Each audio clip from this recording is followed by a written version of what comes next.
Please join me in welcoming Dr. John Holdren.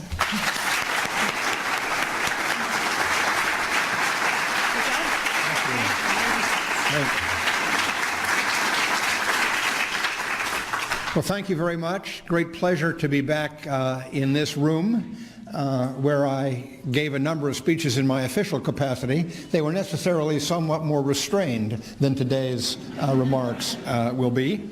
And I want to stress, therefore, at the beginning that AAAS bears no responsibility for the content of my remarks, nor do the other institutions named here. I am now a free person, able to speak my mind, as you will see.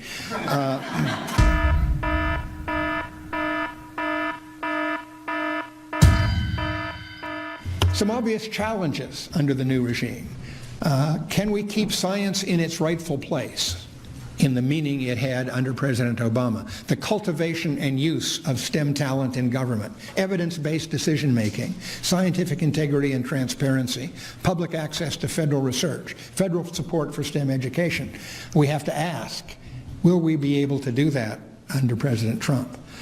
Avoiding reversal of Obama initiatives in the Arctic, the oceans, and public lands. Those are endangered by Trump stances, by Trump appointees, and now, if I'd updated this, by a number of executive orders that President Trump has already issued, reversing those Obama initiatives. Advancing U.S. and global climate science and policy in the face of threats from the Trump administration to monitoring from space. They've proposed to cut back NASA's budget for Earth observations. Threats to monitoring in the atmosphere and the oceans, to monitoring on land and ice, to federal climate data, to federal climate assessments and tools for preparedness and resilience, where again, the Trump administration has already issued executive orders calling for cutbacks or elimination of some of these activities. Climate change education, clean energy research, development, and demonstration. The Trump budget, partial budget, released last month, which of course is only a partial and preliminary budget. It's only a proposal. Congress will do something different, but that Trump budget, indicating what the Trump administration's priorities are, has called for eliminating ARPA-E, the Advanced Research Projects Agency for Energy. It's called for a $2 billion cut in other energy R&D, focused on clean energy R&D and efficiency R&D at the Department of Energy. Obviously, challenges to the authority of the EPA to regulate emissions, and not just greenhouse gas emissions, but to regulate water pollution, to regulate conventional air pollution. And of course, the threat to U.S. climate policy leadership globally. If the United States retreats globally from a leadership position on climate change, I can assure you that China will be only too happy to wear that mantle of leadership exclusively. That is not something that we should love.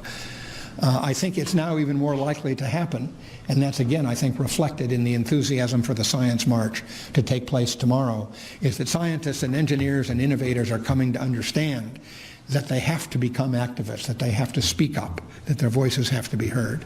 And that leads to my final slide. You'll be relieved to know some thoughts on the Scientist March. The question, will marching scientists seem to be just another interest group? That has been suggested as a reason not to march. Well, scientists are an interest group. They're interested in increasing understanding of ourselves, our world, and our universe, interested in the use of science to improve our economy, the health of the public, our environment, and our security. They're interested in evidence and the application of evidence to public policy. Will marching scientists seem to be just worried about their jobs? The message is not, please save our jobs. It's really this. Given what science is and does, if government's funding for and use of science are slashed, all of society will be the loser.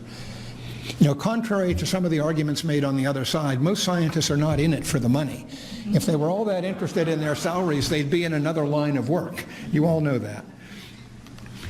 And finally, will marching scientists seem to be politicizing science?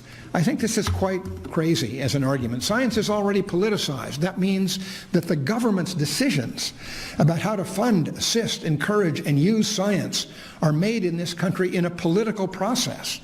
They're made by the executive branch and Congress in interaction and informed by inputs by interest groups and the public.